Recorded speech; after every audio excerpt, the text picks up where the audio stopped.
कांग्रेस बोल रही है, जवाब मांग रही है, जवाब दीजिए।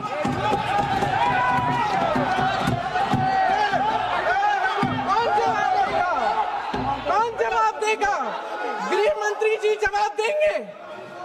किसने ऑर्डर दिया? किसने ऑर्डर दिया पैलेट गन्स चलाने के लिए? किसने ऑर्डर दिया? जो प्रहलाद जोशी जी ने बिल्किस बानो के बलात्कारियों की रिहाई पर जो बयान दिए, उसका प्रमाण मैं आपको दे दूंगी, मैं भेज दूंगी। प्रियंका जी को ऑथेंटिक करना चाहिए, ऑथेंटिकेट करना चाहिए, और जो मिस इन्फॉर्मेशन कर रहे हैं, नहीं तो मिस इन्फॉर्मेशन के लिए कार्रवाई करना चाहिए सर। ये क्या कुछ भी बोल के चल सकते हैं क्या? और procedure for the minister the correcting the mistake 114 में अगर वो आपने जो रूल का जिक्र किया 353 में, मुझे कोई नोटिस नहीं दिया है, मैं इधर प्रेजेंट हूँ, और मैंने ऐसे कैसे बिना ऑथेंटिकेशन बोल सकते, मुझे बिना नोटिस दिए हुए। इसलिए मैं इसको खंडन करता हूँ और उसको एक्सपेल करना चाहिए और उनको माफी मांगना चाहिए। आपके माध्यम से मैं पूछती हूँ अध्यक्ष महोदय, किसने ऑर्डर दिया? प्रधानमंत्री जी ने दिया? गृह मंत्री जी ने दिया? जवाब देंगे? पूरा देश पूछ रहा है, सिर्फ कांग्रेस पार्टी नहीं पूछ रही है, पूरा देश पूछ रहा है। अध्यक्ष महोदय, देश के माता पिता पूछ रहे हैं, छात्र पूछ रहे हैं, अध्यापक पूछ रहे हैं, पूरा देश आज ये पूछ रहा है, और आपकी जिम्मेदारी बनती है कि आप इस सवाल का जवाब दें। क्यों डरते हैं आप इस देश के नौजवानों से? क्यों डरते हैं आप इस देश की बुलंद आवाज से? और उस आवाज को दबाने का हक आपको किसने दिया है? महोदय, ये सदन यहाँ बैठे हुए सांसदों की जागीर नहीं है, ये इस देश की अमानत है। यहाँ बैठे हम सब इस देश की जनता, इस देश के युवाओं, बुजुर्गों, गरीबों, अमीरों और सब धर्मों, सब वर्गों के देशवासियों के सेवक हैं। हम उनके प्रतिनिधि हैं और ये सत्ता हमें उन्होंने ही दी है। इस देश का संविधान हमारी सर आंखों पे, इस देश का लोकतंत्र सर्वोपरि है, इसे ध्वस्त करना पाप है। यह करोड़ों जनता हमसे सिर्फ एक चीज मांगती है, जवाबदेही। इंग्लिश में इसे अकाउंटेबिलिटी कहते हैं। हमें सत्ता देकर, हमें यहां तक लाकर सिर्फ उसकी ये गुहार है कि जो हम करें उसकी भलाई के लिए करें, और अगर उनके साथ अन्याय हो तो हम उनके प्रति जवाबदेह बने और उन्हें न्याय दिलवाएं। पिछले दिनों हजारों बच्चे सड़क पर उतरे, उन्होंने अपनी पीड़ा व्यक्त की। गांधी जी के दिखाए हुए रास्ते पर अहिंसा और सत्य को अपने दिलों में रखते हुए गाते, मुस्कुराते हुए शांतिपूर्वक प्रदर्शन किया। लोकतंत्र के सबसे पवित्र सिद्धांत के तहत उन्होंने अपनी आवाज उठाने का अधिकार कायम किया। ये उस भारत के बच्चे हैं जो गांव में रहते हैं, जो महानगरों में रहते हैं, जो छोटे कस्बों में, छोटे शहरों में रहते हैं, जहां माँ अपने गहने बेच देती है, पिता अपनी जमीन गिरवी रख देता है, एक परिवार अपनी पूरी जिंदगी की कमाई बच्चे के सपने पर खर्च देता है। और अब उन्हीं बच्चों को लगने लगा है कि आज इस देश में मेहनत से ज्यादा बेईमानी मायने रखती है, मेरिट से ज्यादा पैसा मायने रखता है। तब सिर्फ एक छात्र नहीं हारता, उम्मीद हारती है। इन परेशान बच्चों ने अपनी उम्मीदें आपसे साझा की। उनकी मांगे क्या थी? कि पेपर लीक करके उनके साथ जो बार बार अन्याय किया जा रहा है उस पर कार्रवाई की जाए, कि जो सिस्टम उनके भविष्य को कुचल रहा है उसे सुधारा जाए, कि जो माफिया उन्हें घेरे हुए है उसे हटाया जाए, कि जिस मंत्री के कार्यकाल में यह सब हुआ वह इस्तीफा दे, कि उन पर बर्बरता करने वालों पर कार्रवाई की जाए और उसके लिए माफी मांगी जाए। बस यही उनकी मांग थी ना, कि जो शिक्षा और स्वतंत्र अभिव्यक्ति का अधिकार उन्हें संविधान ने दिया है उसे कायम रखा जाए। महोदय, हमारे एजुकेशन सिस्टम में कुछ समय से बहुत खामियां भर चुकी हैं। बच्चों पे जो प्रेशर डाला जाता है उसकी वजह से सैकड़ों बच्चों ने आत्महत्या कर डाली है। उससे भी ज्यादा बच्चे डिप्रेशन में डूब रहे हैं। परिवारों पर बच्चों को पढ़ाने लिखाने के लिए घूस, capitation fees, tuition fees, coaching fees आदि के घिनौने दबाव हैं। लोन लेने पड़ते हैं, सामान बेचना पड़ता है और उसके बावजूद कोई गारंटी नहीं कि उनके बच्चों के भविष्य मजबूत बन पाएंगे, क्योंकि बेरोजगारी चरम पे है। इस सरकार ने रोजगार पैदा करने वाले सभी सेक्टर्स को लगातार कमजोर किया। एग्जामिनेशन सिस्टम खुद फेल हो गया है। पिछले दशक में 152 पेपर लीक हुए, 750 करोड़ छात्र प्रभावित हुए, मगर एक भी दोषी, एक भी माफिया को सजा नहीं।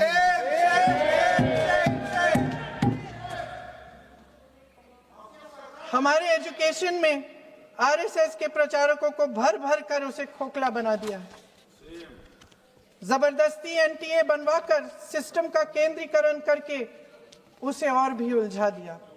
देश के कुल बजट में, हाँ जी जबरदस्ती, आपने अभी अभी सुना तमिलनाडु के हमारे साथी क्या कह रहे थे। देश के कुल बजट में एजुकेशन बजट की हिस्सेदारी हर साल बढ़ाने की बजाय घटती जा रही है। 1.4 लाख करोड़ रुपया का पूरा बजट एजुकेशन बजट है और 1.32 लाख करोड़ सिर्फ नीट देने वाले 22 लाख बच्चों के परिवारों से हर साल खींचा जाता है। एक और शर्मनाक आंकड़ा भी है।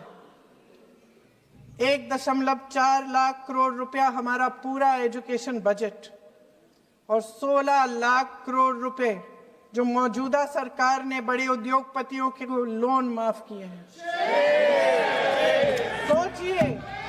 सोचिए कि इस सरकार की प्राथमिकताएं क्या है। सच ये है अध्यक्ष महोदय कि जिस तरह अस्पताल में उस छात्रा की मां का विश्वास पूरे सिस्टम से हट गया है, उसी तरह देश के युवाओं का भरोसा इस पूरे सिस्टम से टूट चुका है। और जब इस तरह देश के भविष्य, हमारे युवा निराश होकर सरकार और सिस्टम से अपना भरोसा हटा देते हैं, तो उस भरोसे को फिर से बनाने के लिए सिस्टम के अंदर से जवाब नहीं ढूंढा जा सकता। उसके दायरे से बाहर निकलना पड़ता है, नए सिरे से ठोस प्रयास करने पड़ते हैं। अफसोस की बात यह है अध्यक्ष महोदय कि इतना हो जाने के बाद भी आदरणीय प्रधानमंत्री महोदय जी और उनके साथी इस सच्चाई को समझ नहीं पा रहे हैं। वे अभी भी ये सोच रहे हैं कि पीआर, नैरेटिव चेंज और पालतू मीडिया के सहारे एक बार फिर उनकी नैया पार हो जाएगी।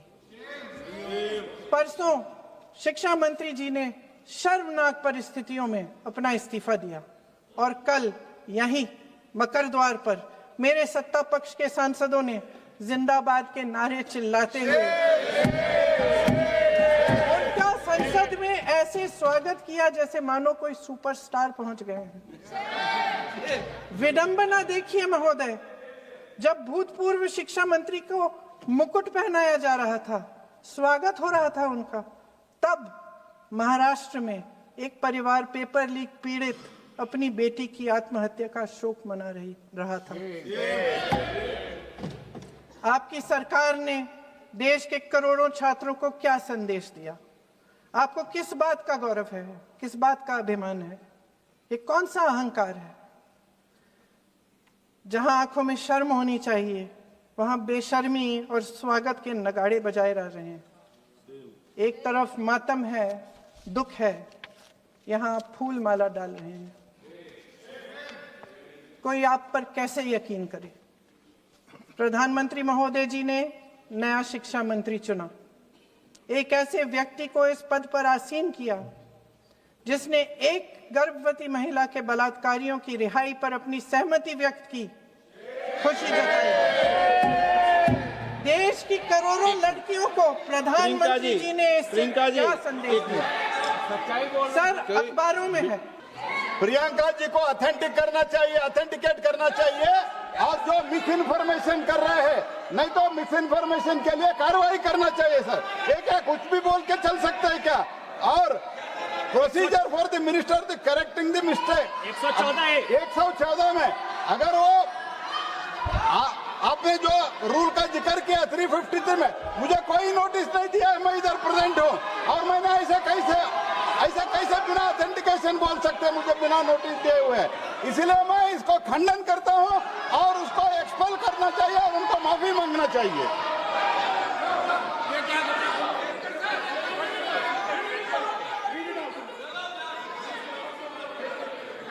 ये चैप्टर आगे नहीं बढ़ेगा sir.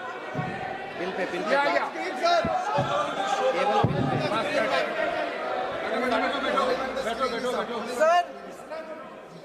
Sir here is a newspaper माननीय आर्टिकल। सदस्य, सर अरे आपने पूरा बुक ले गया है, आपने बुक ले गया सकता है।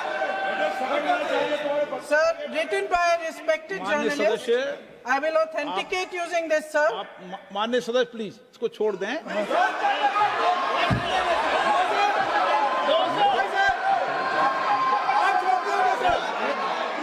सर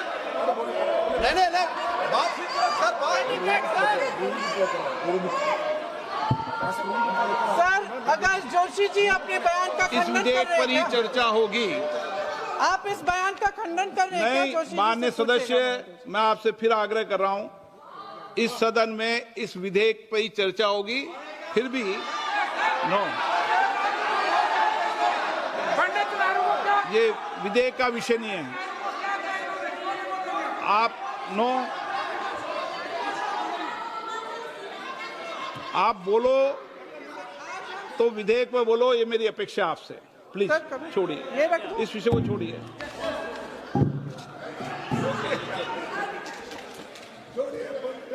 आज हम सदन पटल पर एक ऐसे विधेयक में संशोधन पर डिबेट कर रहे हैं जो 2024 में पारित हो चुका था और इसमें मुख्य संशोधन यही है कि पेपर लीक के अन्य अपराधों के लिए सजा बढ़ाई जाएगी। मगर जब से ये विधेयक पारित हुआ तब से अब तक इस सरकार ने एक भी अपराधी को सजा नहीं दी। आपने देखा है कि कल और परसों से फेस रिकॉग्निशन द्वारा प्रदर्शन करने वाले बच्चों के नाम और पते सार्वजनिक किए जा रहे हैं, मगर यही काम पेपर लीक करने वाले अपराधियों के लिए अभी तक नहीं किया गया। ना इस विधेयक पे पेपर लीक रोकने के कोई ठोस कदम है। इससे देश के युवाओं का भरोसा कैसे बनेगा? अध्यक्ष महोदय, आदरणीय प्रधानमंत्री महोदय जी को आपके माध्यम से मैं कहना चाहती हूं कि शायद उन्हें अपने सलाहकार बदलने चाहिए। वे असलियत से एकदम टूट चुके हैं। नई कमेटियां बनाने से काम नहीं चलेगा। उनका अध्यक्ष चाहे कोई भी हो। राधा कृष्ण कमेटी भी व्यवस्था में सुधार लाने के लिए बनी थी। आज तक उसकी एक सिफारिश लागू नहीं हुई है और इस नई कमेटी में तो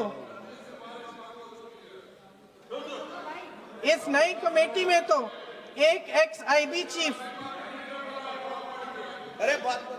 फिर चिल्लाएंगे, एक एक्स-आईबी चीफ, एक आईटी कंपनी के मालिक और एक गौमूत्र के विशेषज्ञ भी हैं।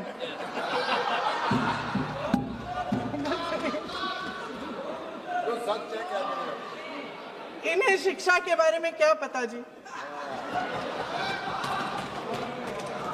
सर सच है। आप आज मेरे से नाराज हो रहे हैं। बस मुस्कुरा लीजिए। उनको आपने भी चुनाव लड़ा।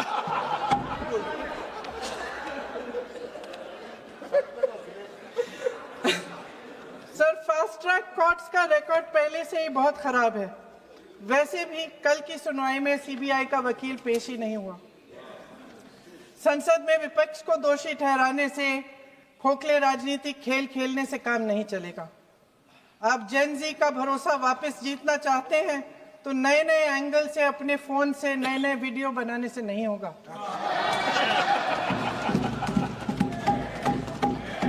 प्रधानमंत्री जी को कैमरे का एंगल नहीं, दिल का एंगल बदलना पड़ेगा। ये जेनरेशन जागरूक है, समझता है। झूठ पहचानने की उसकी अपार क्षमता है। इनका दिल और दिमाग जीतने के लिए आपको सच्चाई पर उतरना पड़ेगा। आपके शासन के चलते इस नौजवान पीढ़ी के साथ घोर अन्याय हुआ है, बर्बरता हुई है। इस सच्चाई को स्वीकार करिए। अपनी जिम्मेदारी से पीछे हटने से काम नहीं चलेगा। आदरणीय प्रधानमंत्री महोदय जी, आपको जिम्मेदारी लेनी पड़ेगी, ठोस कदम उठाने पड़ेंगे। शिक्षा विशेषज्ञों को इकट्ठा कीजिए, छात्रों, अध्यापकों, सभी स्टेक होल्डर्स को साथ लेकर, अन्य विचारधाराओं के थॉट लीडर्स के साथ गहरी चर्चाएं करवाकर एक नई शिक्षा प्रणाली तैयार कीजिए। मौजूदा नेशनल एजुकेशन पॉलिसी में 8 महीने तो एग्जाम चलते हैं, अध्यापकों को पढ़ाने का समय नहीं मिलता। सिर्फ आरएसएस के लोगों से भरने की बजाय सिस्टम को शिक्षित, एजुकेटेड, उन्नत और उदार दृष्टिकोण के लोगों से भी भरिए, जिनकी योग्यता सिर्फ उनकी विचारधारा न हो। रोजगार पैदा करने के सख्त कदम उठाइए, इस पर फोकस करिए। मेडिकल कॉलेजेस की संख्या बढ़ाइए, चिकित्सा शिक्षा का विस्तार कीजिए, ताकि ये बच्चे जो मेहनत कर कर के भी अपने भविष्य नहीं बना पा रहे हैं, एक उज्जवल भविष्य का सपना देख पाए। अध्यक्ष महोदय, छात्रों को सड़क से हटाया जा सकता है, लेकिन उनके सवालों को नहीं। हर लाठी जो किसी लड़की पर, किसी लड़के पर चली है, वे बच्चों की पीठ से ज्यादा सरकार की साख पर पड़ी है। देश के नौजवान न्याय मांग रहे हैं, भीख नहीं। वे यहां सरकार गिराने नहीं, अपना भरोसा बचाने के लिए आए थे। अध्यक्ष महोदय, आपके माध्यम से मैं सरकार को कहना चाहती हूं, अपनी साख बचाइए, अपनी नीयत ठीक करिए, अपनी अकड़ का इलाज कीजिए, अपने वादों पर अमल कीजिए। आपके शासन में हमने बड़ी बड़ी चोरियां देखी हैं। चुनाव में वोटों की चोरी, राम मंदिर में चंदा की चोरी, आपके उद्योगपति मित्रों द्वारा देश की संपत्ति की चोरी, किसानों की जमीन की चोरी, लेकिन सबसे बड़ी चोरी, हाँ ठीक है, सबसे बड़ी चोरी तब हुई। कहिए, बोलिए।